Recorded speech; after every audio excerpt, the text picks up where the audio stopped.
ఓం నమః శివాయ. ఓం నమో నారాయణాయ. కర్మ నివారణ నరదృష్టి నివారణ తులాభార కాల భైరవాయ నమో నమః. ఓం దిగంబరాయ విద్మహే గజవాహనాయ ధీమహి తన్నో కపాల కాల భైరవ ప్రచోదయాతు. ఇంద్రాణి శక్తి దేవ్యై నమోస్తుతే. హరి ఓం.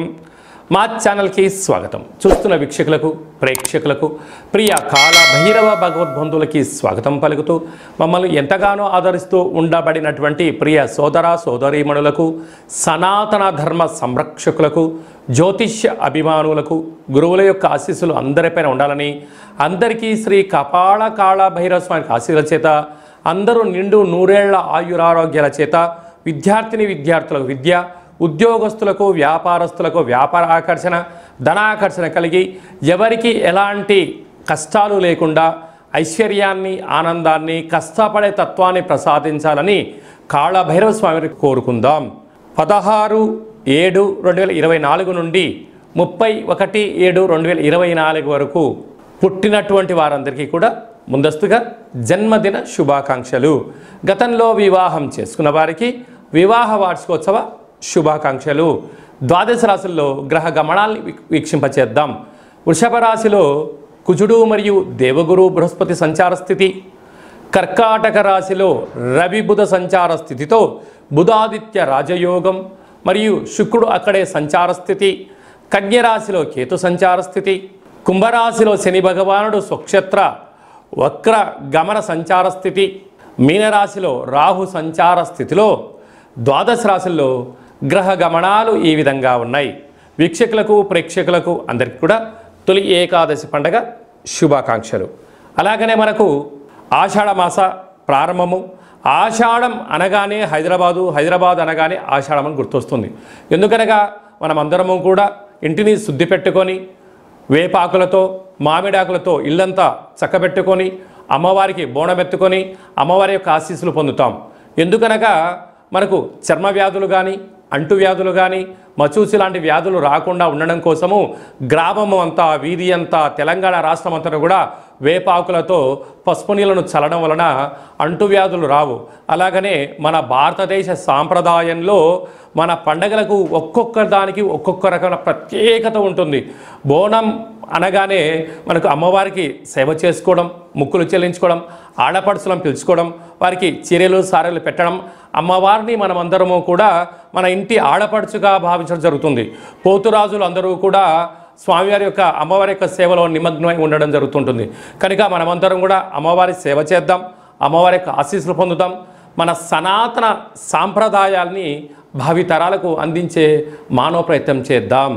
అలాగనే దక్షిణాయన ప్రారంభము కనుక మనకు ఉపవాసాలు, యజ్ఞాలు, యాగాలు, క్రతువులు చేసుకునేటువంటి ఆయన కనుక మనమందరము కూడా భక్తితత్వంతో ఉందాం, తల్లిదండ్రులను గౌరవిద్దాం, అమ్మవారి యొక్క ఆశీస్సులు పొందుదాం.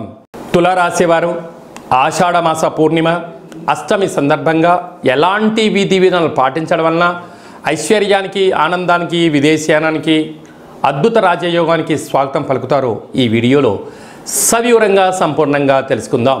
తులారాశిలో ఏ నక్షత్రాలు వస్తాయనగా చిత్తా నక్షత్రంలోని 3వ పాదం, 4వ పాదం, స్వాతి నక్షత్రంలోని 4 పాదాలు, విశాఖ నక్షత్రంలోని 1, 2, 3 పాదములు కలిపితే తులారాశి. చాలామందికి పుట్టినటువంటి కాల సమయంలో డేటా ఆఫ్ బర్త్లు లేనటువంటి కారణం వలన పేరు యొక్క మొదటి అక్షరాన్ని అనుసరిస్తూ ఆ రాశిని తెలుసుకునే ప్రయత్నం చేద్దాం. రా, రీ, శ్రీ, రు, రే, రో, తా, టీ, తు, తే అక్షరాల వారిని తులారాశి జాతకులే. తులారాశి యొక్క అధిపతి శుక్ర భగవానుడు. ఈ యొక్క ఆషాఢమాస పూర్ణిమ సందర్భంగా, అష్టమి సందర్భంగా కాళికామాతకు అమ్మవారికి బోనం తీసుకుని వెళ్ళడం, ఒక మంచి తెల్లటి మట్టి కుండలో కానీ, రాగి బిందెలో కానీ పాలను నీళ్లను తీసుకుని వెళ్ళి అమ్మవారికి శాఖలాగా పోయడము, అలాగనే తెల్లటి కొబ్బరికాయ చిప్ప భాగంలో మనం కొబ్బరికాయను పగలగొడితే లోపల కొబ్బరి తెల్లగా ఉంటుంది. కొబ్బరి నూనెను వేసి 8 రకాల ఒత్తులను 8 వైపులా వేసి వెలిగించి ఇంట్లో నుంచి తీసుకొని వెళ్ళి అమ్మవారి ముందర పెట్టడం వలన నూతన వస్త్ర ఆభరణాలు, నూతన బంగారు ఆభరణాలు, ఎలక్ట్రానిక్ వస్తువులు, గృహాలు, విదేశానానికి వెళ్ళేటువంటి ఉద్యోగంలో ప్రమోషన్స్ వచ్చే అవకాశాలు చాలా అధికంగా ఉంటాయని చెప్పి గమనించాలి. అలాగనే పంచమ స్థానంలో శని సంచార స్థితి ఉండడం వలన నూతనంగా వివాహమైన వారికి సంతాన యోగం, పిల్లల యొక్క చదువులు, పిల్లల యొక్క అభివృద్ధి, పిల్లలు ఎలాంటి ఉన్నత స్థితికి ఎదగాలో తల్లిదండ్రులు ఆలోచన చేయడంలో అద్భుతమైన విజయం మీ సొంతమవుతుంది. 6వ స్థానంలో రాహు సంచార స్థితి ఉండడం వలన దయచేసి అప్పులు ఇవ్వద్దు, అప్పులు తీసుకోవద్దు. అప్పులు ఇచ్చిన వారే మిమ్మల్ని రాబోయే కాలంలో ఇబ్బంది పెట్టే అవకాశాలు ఉన్నాయి. పోలీస్ స్టేషన్లు, కోర్టు మెట్లు, అనేక రకాలుగా మీ యొక్క స్థిరచరాస్తులపైన కొందరు కన్నేసించారు అని చెప్పి గమనించాలి. అష్టమంలో కుజుడు ఉండడం వలన కుజదోష ప్రభావం కారణం వలన చిన్న చిన్న విషయాలకు ఆందోళన తగదు. యంత్రాలతో, ఆయుధాలతో, దయచేసి మాటలతో చెలగాటమాడొద్దు, అపహాస్యం అసలే చేయొద్దు. అష్టమంలో గురుదోషం ఉండడం వలన మనోవేదన, పై అధికారులతో ఒత్తిడి, కింది సహా ఉద్యోగస్తులు మీ అవసరం ఉంటే ఒక రకంగా, మీ అవసరం తీరిన తర్వాత మరో రకంగా ఉండే అవకాశాలు ఉన్నాయి. తస్మాత్ జాగ్రత్త. రాజ్యస్థానంలో బుధాదిత్య రాజయోగం, అక్కడే శుక్రుడు ఉండడం వల్ల ప్రభుత్వ ఉద్యోగం ప్రయత్నం చేసేవారికి చాలా మంచి కాలము. ప్రైవేట్ రంగంలో ఉండబడినటువంటి వారికి ప్రమోషన్స్ రావడము, బ్యాంకు లోన్లు సరైన సమయానికి ధనం అందడము, స్థిరాస్తులు, చరాస్తులు మీ సొంతం కాబోతున్నాయి. కనుక వీలైనంత వరకు మౌనం, ధ్యానం, ఏకాగ్రత, ధ్యానంగా ఉండగలిగినట్లయితే రాబోయే కాలం అంతా మంచి కాలమే అని చెప్పి గమనించాలి. జూలై మాసంలో ద్వితీయార్థంలో ముఖ్యమైనటువంటి పండగల గురించి సవివరంగా, సంపూర్ణంగా, క్లుప్తంగా తెలుసుకుందాం. 21/7/2024 ఆషాఢ మాస పూర్ణిమ ఆదివారం, ఉత్తరాషాఢ నక్షత్రం రావడం వలన గురు పూర్ణిమ, వ్యాస పూర్ణిమ అని చెప్పుకుంటాం. గురువులకు, తల్లిదండ్రులకు మనకు మొట్టమొదటిసారిగా అక్షరాభ్యాసం నేర్పించినటువంటి గురువుల పేర్లు స్మరించుకోవడం, మన ఏదైనా వృత్తులలో, ఉద్యోగాల్లో, వ్యాపారాల్లో మనల్ని క్షేమాన్ని కోరి మనల్ని ముందుకు తీసుకెళ్లి సలహాలు ఇచ్చే వారందరినీ కూడా ఆ రోజు గురుముఖత వారికి ఒక నమస్కారం తెలియచేసుకోవడం, వారిని కలవడం, వారితో ఆధ్యాత్మిక చర్చలు చేయడం వలన గురు యొక్క ఆశీస్సులు కలిగి ఉన్నతమైన స్థాయికి ఎదుగుతామని చెప్పి తెలుసుకోవాలి. మనమందరూ కూడా వేద వ్యాస మహర్షి స్వామివారిని స్మరించుకోవడం, అలాగనే గౌతమ బుద్ధుడు, స్వామి వివేకానంద గారు, అలాగనే సకల దేవతలు, సద్గురు సాయినాథుడు, తల్లిదండ్రులు అందరినీ గౌరవించుకోవడం మన సనాతన హిందూ సాంప్రదాయంగా భావించగలగాలి. అలాగనే 28/7/2024 ఆషాఢమాస బహుళ అష్టమి ఆదివారం అశ్విని నక్షత్ర సందర్భంగా కపాళకాళ భైరవ స్వామి యొక్క పూజ. అంటే కాళభైరవుడికి పూర్ణిమ, అష్టమి సందర్భాలలో స్మరిస్తే చాలు, పదని వెనక నేనున్నాను అని చెప్పే ఏకైక భగవంతుడే కాళభైరవ స్వామివారు. కాలాన్ని శాసింపజేసే శక్తికి కాళభైరవుడికి ఉంటుంది. ఒక్కొక్క నెలలో ఒక్కొక్క కాళభైరవ స్వామివారు ఉంటారు. కనుక మనకు ఆషాఢమాసంలో కపాళకాళ భైరవ స్వామి యొక్క ఆశీస్సుల కోసం మనం ఆయన స్మరణ, అష్టకం, జపాన్ చేయడం, దానం చేయడము, శునకపు మహారాజు అనక కుక్కలకు రోజు అన్నం పెట్టడం, కాకులకు ఆహారాన్ని, వీలైతే మద్యాన్ని పోసి చూడండి. అద్భుతమైనటువంటి నరదృష్టి, శత్రు ప్రభావాలు తొలగిపోతాయని చెప్పి గమనించగలగాలి. అలాగనే మనము కాళభైరవ స్వామిని స్మరణ చేయడం వలన, ఇంట్లో ధ్యానించడం వలన, కూష్మాండ దీపాన్ని ఇంట్లో పెట్టడం వలన, స్వామివారి యొక్క సేవ చేయడం వలన ఇంట్లో ఉండబడినటువంటి వాస్తు దోషం తొలగి విద్య ఆకర్షణ, ఉద్యోగ ఆకర్షణ, వ్యాపార ఆకర్షణ, వివాహకాల సమయంలో వధువుకు వరుడు, వరుడుకు వధువు ఆకర్షణ అవ్వడం, వ్యాపారంలో జనాకర్షణ, ధనాకర్షణ, పదవి ఆకర్షణ కలిగి మనం ఏదైతే అనుకుంటామో అని అన్నింటా విజయాన్ని కలిగింపజేసే శక్తి మనకు కాళభైరవుడికి ఉంటుంది.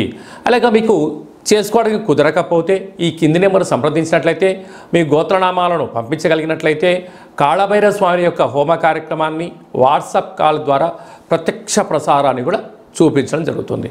అలాగనే మీ పేరుపైన స్వామివారికి అభిషేకము, కూష్మాండ దీపము, శునకపు మహారాజుల వరకు కుక్కలకు మీ పేరుపైన ఆహారాన్ని ఏర్పాటు చేయడము, కాకులకు మీ పేరుపైన ఆహారాన్ని, మద్యాన్ని కూడా దానం చేయించి అది కూడా మీకు వీడియో కాల్లో కూడా చూపించడం జరుగుతుంది. కనుక ఆసక్తి గలవారు ఈ కింది నెంబర్ సంప్రదించగలరు.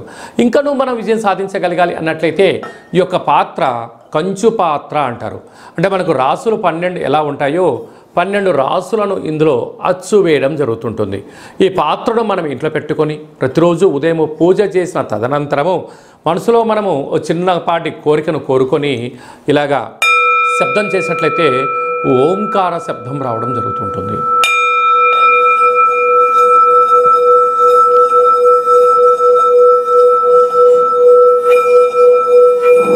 ఇలాంటి ఈ శబ్ద తరంగాల్ని ఇంట్లో సృష్టించడం వలన మనిషి యొక్క దేహంలో ఉండబడినటువంటి షట్చక్రాలు మూలాధార, స్వధిష్టాన, మణిపూర్వక, విశుద్ధ, అనహత, ఆజ్ఞ అనే చక్రాలు వికసింపచేయడము, విద్యాకర్షణ, ఉద్యోగాకర్షణ, వ్యాపార ఆకర్షణ ద్వారా అద్భుతమైన శక్తి మనకు కలుగుతుంది.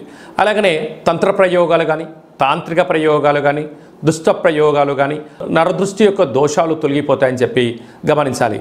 ఈ అక్షయ పాత్రతో పాటు కాళభైరవ స్వామి యొక్క ఓ పిరమిడు, డాలరు, కంకణము మీకోసం ప్రత్యేకంగా కాళభైరవ హోమ కార్యక్రమాన్ని చేయించి ఈ కాళభైరవ స్వామి యొక్క అక్షయ పాత్రను మీకు ప్రసాదంగా కూడా అందజేయడం జరుగుతుంది.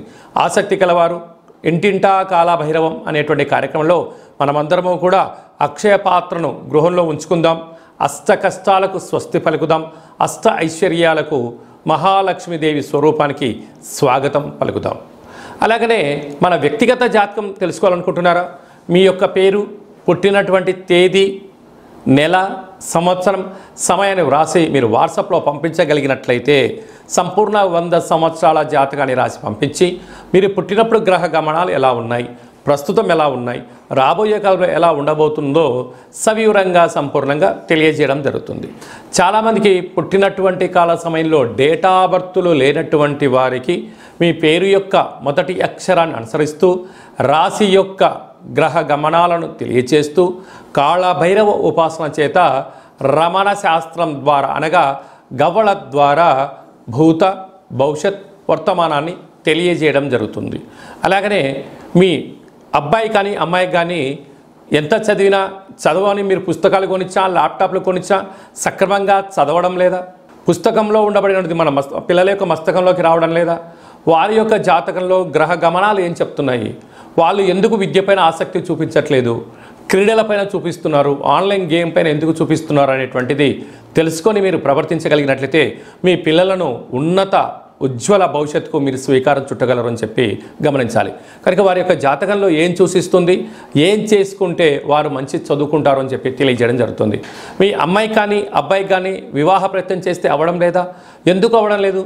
జాతకంలో ఎలాంటి యోగాలు ఉన్నాయి, ఎలాంటి దోషాలు ఉన్నాయో తెలుసుకొని మనం ప్రయత్నం చేసినట్లయితే వధువు వరుడు ఆకర్షణ కలిగి వారికి శీఘ్రమే వివాహ ప్రాప్తి కలుగుతుందని చెప్పి గమనించాలి. గతంలో వివాహమైన దంపతులు తరచుగా గొడవ పడుతున్నారా? విడిపోదాం అనుకుంటున్నారా? పోలీస్ స్టేషన్లు, గొడవలు ఎవరికి వారే యమునా తీరే అన్నట్లయితే మీ యొక్క జాతకంలో మీ యొక్క పేర్లలో స్వల్పమైన మార్పులు చేర్పులు చేయడం వలన గొడవలని సర్దుమణిగి ఒకరి కోసమే ఒకరు ఉన్నారా అన్నట్లుగా శ్రీ పార్వతీ పరమేశ్వరులు ఎలా ఉంటున్నారో అలాంటి కలిసి ఉండేటువంటి సలహాలు, సూచనలు కూడా ఇవ్వడం జరుగుతుంటుంది. అలాగే మీకు అబ్బాయి కానీ అమ్మాయి కానీ పుట్టినట్లయితే పేరు యొక్క మొదటి అక్షరం ఏం పెట్టుకోగలగాలి? పుట్టినటువంటి రోజున, తిథి, నక్షత్రము, వారాన్ని బట్టి ఆధ్యాత్మిక నామాలు పెట్టుకోవాలి. భవిష్యత్తు ఉండాలి అనుకుంటున్న వారందరికీ ఈ కింద నెంబర్ సంప్రదించినట్లయితే వాళ్ళ పేర్లను తెలియజేయడం జరుగుతుంటుంది. అలాగే చాలామందికి కాళభైరవ స్వామి అంటే ఎవరు, కాళభైరవ మంత్రాన్ని ఎలా ఉపదేశించుకోవాలి, ఎలా సాధన చేయాలి, కాళభైరవ స్వామి యొక్క సేవ చేస్తే ఎలాంటి ఫలితాలు కలుగుతాయో అనుకుంటున్న వారందరికీ కూడా మన యొక్క దేవాలయంలో కాళభైరవ స్వామి యొక్క మంత్ర ఉపదేశము, కాళభైరవ స్వామి ఆశీస్సులు ఎలా పొందాలో సవివరంగా సంపూర్ణంగా తెలియజేయడం జరుగుతుంటుంది. కనుక మన వ్యక్తిగత జాతకం తెలుసుకోవాలనుకుంటున్నట్లయితే ఈ కింద నెంబర్ సంప్రదించి అపాయింట్మెంట్ తీసుకొని సంప్రదించగలరు. అందరికీ కాళభైరవ స్వామి ఆశీస్సులు ఉండాలని కోరుకుంటూ ఆశీర్వచనం.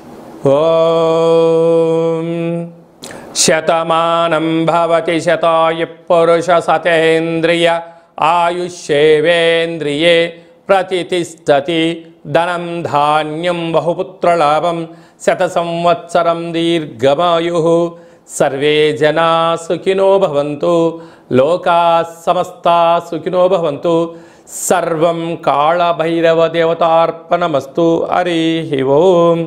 ఈ వీడియో మీకు నచ్చినట్టయితే లైక్ చేయండి, షేర్ చేయండి, మా ఛానల్ని సబ్స్క్రైబ్ చేసుకోండి. మేము చేస్తున్న ఆధ్యాత్మికమైన వీడియోలు అందరికన్నా ముందస్తుగా మీరు చూసుకోవాలి అన్నట్లయితే గంట సింబల్ ప్రెస్ చేయండి, పైన ఆల్ అనే బటన్ కూడా తెలియచేయండి. మీ క్షేమాన్ని ఎవరైతే కోరుకుంటున్నారో లేకుంటే మీరు ఎవరి క్షేమాన్ని అయితే కోరుకుంటున్నారో వారికి కూడా ఈ యొక్క ఆధ్యాత్మికమైన సమాచారాన్ని తెలియచేసి భగవంతుడి యొక్క ఆశీస్సులు పొందగలరు.